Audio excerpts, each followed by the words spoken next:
Radio city पर गिनी की library. Good evening ji and welcome back to a brand new edition of Gini की library. मेरा नाम गिनी। हर संडे शाम मैं आ जाती हूँ अपने लाइब्रेरी की शेल्फ से किताब निकालकर, और इस हफ्ते जिस किताब को मैं लेकर आई हूँ वो across the world internationally has been one of the most popular books that people have looked forward to. इसकी सेल्स बहुत ज्यादा हुई हैं। It's one of the most talked about books और इसका नाम है द एडिटर। लिखी है स्टीवन राउली ने। Very very very interesting book. बड़े सालों बाद मुझे इतनी इंटरेस्टिंग बुक मिली मेरे बुक शेल्फ से जो मैं आपके लिए लेकर आई हूँ। So that's what we are going to discuss today. What is the story of this book? बहुत कूल स्टोरी है। एक आदमी है, वो बचपन से कहानियां लिखता है। अब उसे अपनी पहली नॉवल लिख दी है, ठीक है। उसकी नॉवल कोई खरीद नहीं रहा। सडनली उसे न्यूज आती है कि एक book publishing company is interested in his book. तो उसको इंटरव्यू के लिए बुलाते हैं। वो इंटरव्यू के लिए जाता है। वो जब इंटरव्यू के लिए जाता है तो वो बहुत डरा हुआ होता है, क्योंकि वो बड़ा अंडर कॉन्फिडेंट होता है। उसकी पहली किताब है, बहुत बड़ा ऑफिस है, हर तरफ शीशे की बिल्डिंग्स है, बड़ी सी पैंट्री है, फैंसी सी कॉफी मशीन है। उसे लगता है कि हाय राम, मैं कहाँ फंस गया। उसे एक बोर्ड रूम में बिठा दिया जाता है। बहुत नर्वस है, बार बार पानी पी रहा है, और सडनली दरवाजा खुलता है और जिस एडिटर ने उसको बुलाया था वो वॉक इन करती है। जैसे ही वो वॉक इन करती है, वो आदमी ऊपर देखता है और उसे ऐसा लगता है कि उसे खड़े होकर झुकना चाहिए, he should bow down to her, पर वो ये नहीं कर पाता क्योंकि उसे लगता है कि उसकी बॉडी का सारा खून जम गया है। उसकी नीचे से धरती गायब हो चुकी है, उसे हिला ही नहीं जा रहा, उसकी आंखें नहीं झपक रही, क्योंकि उसे लगता है कि ओ माय गॉड, मैं एक अजीब सा सपना देख रहा हूँ, क्योंकि ये एडिटर वो नहीं हो सकती जिसे मैं सोच रहा हूँ, because she can't be interested in his book. कौन है ये एडिटर? ये आपके पास एक छोटा सा सस्पेंस रहता है और फिर वो बताते हैं कि ये एडिटर है जैकलीन कैनेडी ओनेसिस। अब Jacqueline Kennedy, I don't know if you of that age or not, पर 1963 में JFK, I don't think any of us were born in 1963, but I am very glad if you were born in 1963, पर John F Kennedy को assassinate किया गया था। It's one of the world's biggest moments. उसके clippings आज भी internet पे everywhere हैं।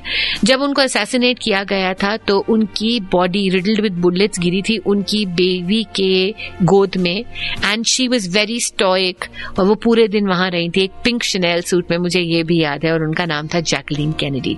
इन a later year she did actually turn to editing, और इस किताब में वो मेन प्रोटैगनिस्ट बनाई गई है। वन ऑथर जिसकी किताब आज तक किसी ने नहीं उठाई, पहली बार एक एडिटर ने इंटरेस्ट दिखाया, और वो एडिटर है Jacqueline Kennedy. So the first few chapters of the book are only about Jacqueline Kennedy and this author's obsession with her.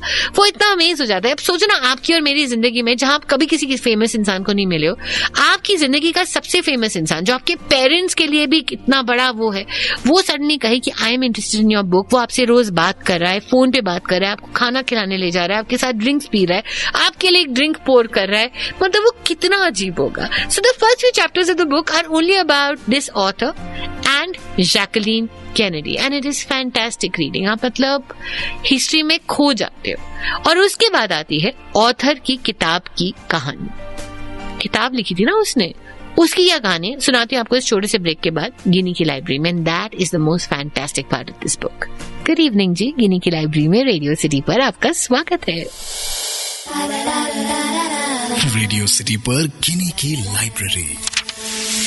Welcome back to Gini की लाइब्रेरी। मेरा नाम गिनी। हर हफ्ते अपनी लाइब्रेरी के शेल्फ से एक किताब लेकर आती हूँ, और आज जिस किताब को लाई हूँ उसका नाम है द एडिटर, जिसको लिखा है स्टीवन राउली ने।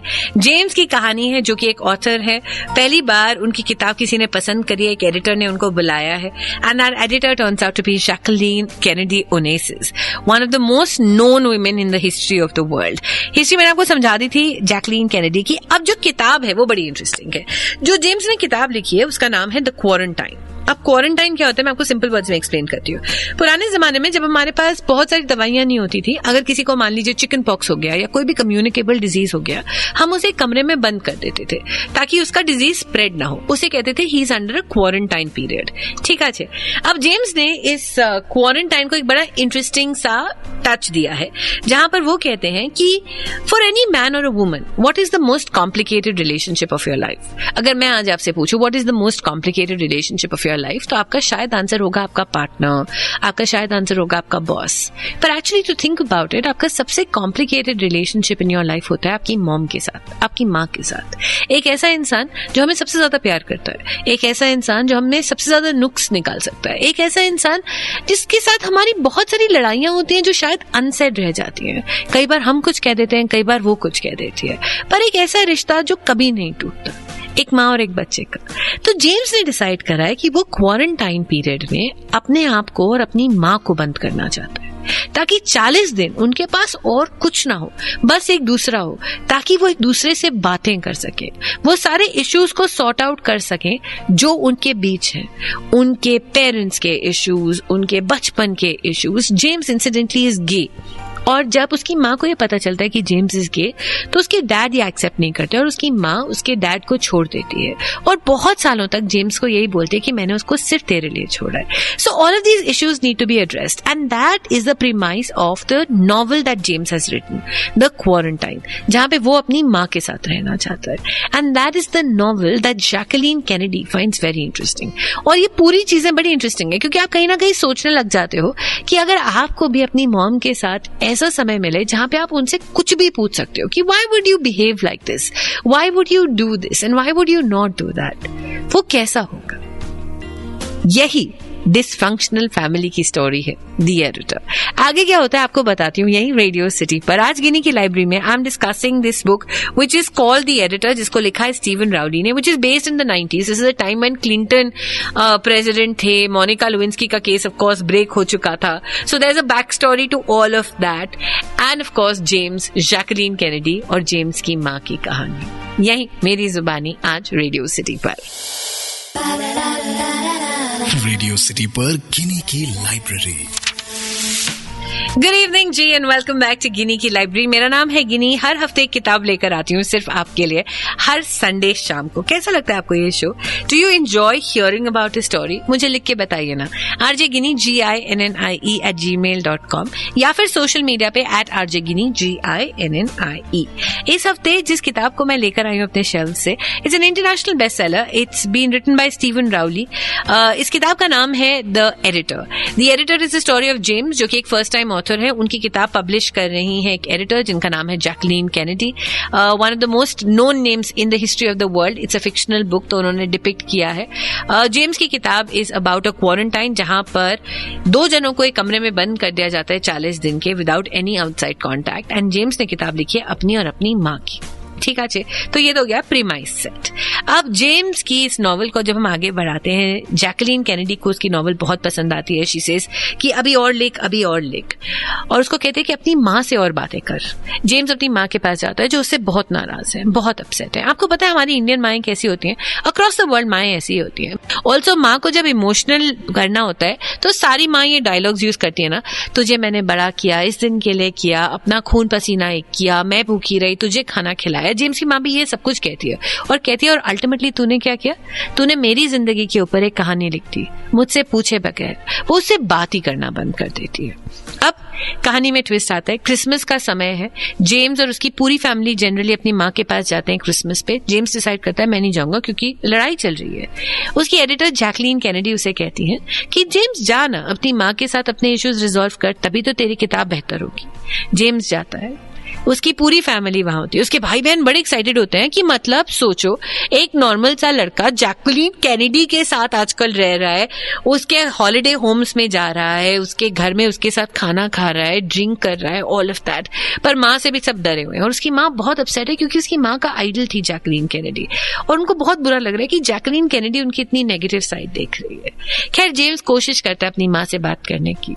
लड़ाइयाँ होती हैं टिपिकली, जैसे हम सबकी फैमिलीज में होती हैं। जब एक फैमिली हॉलिडे होता है, एक जोर से लड़ाई होती है, बहुत लड़ाइयाँ होती हैं, और फिर फैमिली के कुछ सीक्रेट्स बाहर आने लग जाते हैं। और वो सीक्रेट्स ऐसे होते हैं जो सिर्फ जेम्स को नहीं बल्कि उसके पूरे परिवार को हिला देते हैं। एंड जेम्स डिसाइड्स कि नहीं, मैं इस किताब का एंड नहीं लिख सकता, बिकॉज इस किताब का एंड अगर मैं लिखूंगा तो it will be very unfair to my family, because जो सीक्रेट्स बाहर आए होते हैं वो उसकी माँ के सीक्रेट्स होते हैं। Now he goes back to Jacqueline Kennedy and says, बहन, I'm sorry, तू बहुत फेमस है, तू बहुत कूल है, पर मैं ये किताब नहीं लिख सकता। एंड कैनेडी उसे पुश करती है और कहती है कि नहीं जेम्स, तू जा, find peace with your mother. मैं इस किताब के बारे में आगे और कुछ नहीं बोलूंगी, because I really want you to pick it up. Because let's face it, आपका और आपकी मॉम का रिलेशनशिप सबसे कॉम्प्लिकेटेड तो है। उसे भी नॉर्मलाइज करने के लिए आप ये किताब जरूर पढ़ें। बहुत सारी चीजें याद आएंगी, बहुत सारी चीजें रिजॉल्व करने का मन करेगा। And that's what good books do, they make you think, your choices, your life, your relationships. इस हफ्ते गिनी की लाइब्रेरी में बात कर रही हूँ दी एडिटर की, जिसको लिखा है स्टीवन राउली ने। रेडियो सिटी पर गिनी की library. Good evening ji and welcome back. आज गिनी की लाइब्रेरी में जिस किताब की मैं बात कर रही थी उसका नाम था दी एडिटर। लिखी है स्टीवन राउली ने। Very interesting book. It also shows you a little bit of history of Jacqueline Kennedy और कैसे फेमस लोगों की लाइफ होती होगी, कैसे वो सोचते होंगे। एक यंग अपकमिंग एडिटर जेम्स की कहानी है, उसकी मॉम के साथ, उसकी फैमिली के साथ। एक डिसफंक्शनल फैमिली है, इसीलिए शायद हम सब रिलेट कर पाएंगे, क्योंकि अल्टीमेटली हम सबकी फैमिलीज थोड़ी सी डिसफंक्शनल तो होती हैं। पर मुझे इस किताब का एक प्रीमाइस बड़ा अच्छा लगा। एक क्वारंटाइन वर्ड को इस्तेमाल किया है। क्वारंटाइन वो होता है जब आपको हर इंसान से अलग कर दिया जाता है। जनरली मेडिकली ये टर्म यूज किया जाता था कम्युनिकेबल डिजीजेस के लिए, जैसे टीबी हो जाता था पहले किसी को, या फिर चिकन पॉक्स हो जाता था, तो उसे क्वारंटाइन में रखते थे ताकि वो फैल ना सके। अगर एक ऐसा क्वारंटाइन हो जहां पे आपको 40 दिन के लिए बंद कर दिया जाए और आपके पास ऑप्शन है कि सिर्फ एक इंसान आपके साथ बंद हो, तो वो कौन होगा? Because it's not really romantic. अगर आपको 40 दिन सिर्फ एक ही इंसान से बात करनी है, उसी की शक्ल देखनी है, तो आपकी रिलेशनशिप के चिथड़े उतर जाएंगे। आप एक दूसरे से हर वो सवाल करने लग जाओगे जो आप हमेशा से करना चाहते थे। इस किताब में जेम्स एक क्वारंटाइन अपनी माँ के साथ अटेम्प्ट करना चाहता है, बिकॉज उसे लगता है कि सबसे कॉम्प्लिकेटेड रिलेशनशिप उसकी लाइफ की उसकी मॉम के साथ है। आपकी लाइफ में आपकी सबसे कॉम्प्लिकेटेड रिलेशनशिप किसके साथ है? Is your answer also going to be your parents? बहुत कुछ होता है जिंदगी में। बचपन की एक चीज जो माँ ने या डैड ने कही थी, अभी तक आपको चुभती है और आपको कभी नहीं समझ आया कि उसने ऐसा क्यों कहा। एक चीज जहाँ पे आपने अपने मॉम और डैड को चुप रहते देखा था जब आपको लगा था कि उनको बोलना चाहिए, और आप आज तक वो सवाल उनसे नहीं पूछ पाए। एक डिसीजन आपकी लाइफ का जो शायद आप लेना चाहते थे और वो आपका साथ नहीं दे रहे थे और आप चुप रहे, and you want to ask them that. एक चीज जो आपने कही जो उन्हें चुप गई, जो आज तक वो उठा के नहीं लाए, पर वो पूछना चाहते। Imagine how it would be to stay 40 days with any one of your parents or your most complicated relationship. अगर आप सोच सकते हैं कि उस 40 दिन में आप किसको अपने पास चाहते हैं, तो can you do me a favour?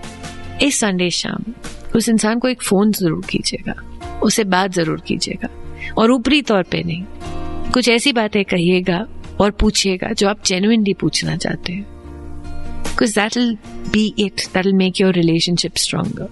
ऐसा मुझे लगता है। मेरा नाम है गिनी, ऐसी वेली बातें सिर्फ मैं करती हूँ। इस शो का नाम है गिनी की लाइब्रेरी, यानी मेरी लाइब्रेरी, जहाँ हर हफ्ते मैं आपके लिए किताब लेकर आती हूँ। If there is a book that you'd like me to dissect, write into me rjgini GINNIE@gmail.com, या फिर सोशल मीडिया पे मुझे टैग कीजिए @rjgini GINNIE। इंतजार करूंगी। Meanwhile, enjoy your Sunday, at least what's left of it, and have a great week ahead.